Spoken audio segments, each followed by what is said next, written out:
Welcome to My Ecologics, your class of economics. Today we are in a take a break session wherein we will be taking the topic micromanagement of timetable. So while talking about the timetable, the first question arises is when is the time to plan the things? So when you are supposed to plan? Is it only before the exams that you are supposed to plan and chalk out your schedule? No. The time is right away so that you will not be stressed afterwards. Yes, my dear, today is the time when we need to plan, as you must have heard, failing to plan is planning to fail. So while planning, what should we look forward for as a first thing? The first thing here is to look upon the aim of life. Before planning, we need to know the aim of our life. So what's your aim? If you are in school, it must be good marks. If you are in college, it must be good grades. Whatever. It can be your personal or professional aim that you are looking forward to achieve in your life. So whatever is your ultimate aim, the question here is, are you taking the actions on the daily basis that are leading you towards achieving that aim of yours? Yes, this is the time to ponder on. I think you must have certain aim in your life and you have fixed that. We all have certain aims, but how much we are capable of achieving that? And for that, we need to know ourselves. So, do we know ourselves?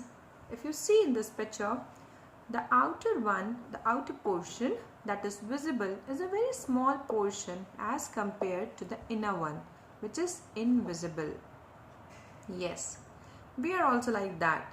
What you are visible to everyone is a very less or a very small reflection of your personality. Even sometimes we also don't know much about ourselves. So what to do? We need to know about ourselves. We need to be aware of our strengths and weaknesses. We need to know the threats which are coming in achieving the aim of our life and the opportunities that are knocking the door. So today we will try to understand ourselves in two contexts that are relevant to our micromanagement of timetable.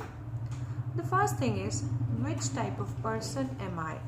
And the second is, which type of mindset I have. So what is this? This picture is talking about your body clock. Hope some of you must be aware about this, but if you are not, that is perfectly fine. Understanding the body clock requires you to answer a question. Are you an owl or lark? So, is it so that an owl or lark have any particular characteristics that I can understand I belong to which category? Yes. To understand both of this, we will look at few features. So, owl have following features. The first thing is, some people are evening people or owls. Owls like to go bed late. Owls are more active mentally and physically in the evening. Now just try to relate yourself to these features. If you are an evening person, if you go to bed late, and if you are active mentally and physically in the evening, you belong to this category. While, on the contrary, if we talk about the lark, they are the morning people. They prefer to get up and go to bed early, and larks are most active in the morning. So now try to find out the answer. Are you an owl or a lark? Why do we need to understand this, or why do we need to find an answer to this? Because most people are somewhere in between, as our owl and lark tendencies change throughout our lives, but teenagers are often owls. Yes, I know mostly of you must have related yourself to the features of an owl. In spite of the fact that you belong to an owl category, this is the time wherein you have to change your body clock so as to suit your online classes and to have a proper schedule of learning. So here are some tips to help your body clock work. The first thing is, as soon as you wake up, go outside or open a window. Please enjoy the beautiful morning. The second thing is, prepare the night before so you have less to do in the morning. So you need to have sticky notes on your study table, or you need to have a planner so that without using the technology also, you can have your plan in front of you, which you can also share with your parents. The third thing is, get up at the same time every day. It helps you to set a routine You can spend some time for exercise as well, and it will be a perfect start for the day. And the last thing, keep light dim at night and avoid bright lights so that whatever amount of time you are sleeping, you can have deep sleep, and when you wake up in the morning, you will feel fresh. Now let's try to answer the second question. So what was the second question? Which type of mindset do I have? So my dear, there are two types of mindset. The first is the growth mindset and the second is the fixed mindset. So now again we need to ponder on which type of mindset do we have and do we need to correct our mindset? There are few typical features or characteristics of people who are having growth mindset. They take failure as an opportunity to grow.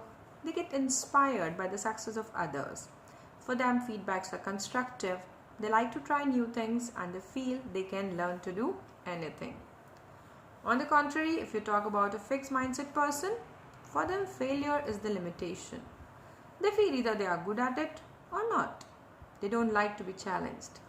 They take feedbacks personally and they often feel that their potential is predetermined, so they can't learn new things. So if you belong to the growth mindset category, that is perfectly fine. But if you have entered into a fixed mindset category, then you let go of the wrong mindset. But how? Is it so that if you have a fixed mindset means you are stuck? No. No. If you are aware of that, then you have won half the battle. So to change the fixed mindset into growth mindset, we just need to stop the messages that fixed mindset is feeding us. That means we need to think positively to grow a growth mindset inside us. So now finally coming to the preparation of the timetable.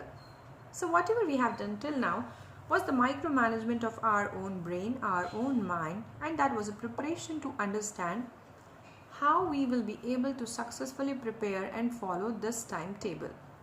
So in this timetable, I have 4 columns wherein the first is about the chapters, second is about the reading, the third is about the learning, and fourth is about the revising. So I have taken few chapters of class 12th as an example here. You can write the chapters according to your own syllabus, and this timetable works for the theoretical and as well as practical subjects. This timetable is a proven timetable and I have used this type of a timetable in all my studies, be it MA in Economics or be it my Company Secretary course or be it the Bachelor of Education degree. I have used this timetable every time whenever I need to study something, and I have been sharing this with my students as well. So let's try to understand. The first thing is, while starting a timetable preparation, we need to note down the chapters which we are looking forward to study. For example, if I am taking introduction chapter here, now I need to have 3 columns after the chapters. The first column should be about the reading. Say I need 1 hour to read this particular chapter.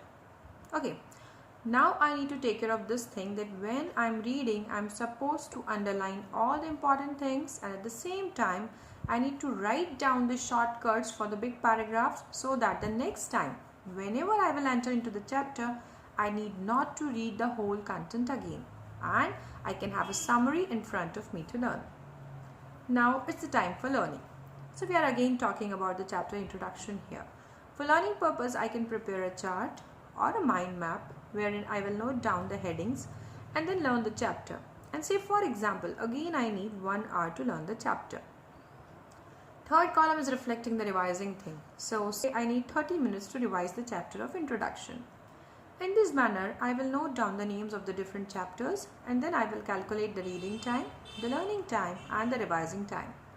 If you see here, I have taken 5 chapters of macroeconomics and the total time for reading all the chapter comes to 14 hours. The total learning time comes to 9 hours and total revising time comes to 6 hours. So now what next? Now we need to understand as per our body clocks which time is suitable for reading, which is the time when you are more capable to learn the things. Right now, when the teachers are teaching the chapters, as a student you should simultaneously read the same at your own pace. But with the help of this timetable, you will be able to understand as to how much time is required for the first reading and for learning. The revising part for sure will come whenever there is a test or exam that you have to prepare for. So with the help of this timetable, you can decide the pace of your studies and this comes as a handy tool. I hope with the understanding of your body clock and your mindsets, you will be able to prepare the timetable which is best suited to you as per your subject requirements. So don't wait, start preparing the timetable now. Start writing your aim. Try to correct your body clock and try to correct your mindset.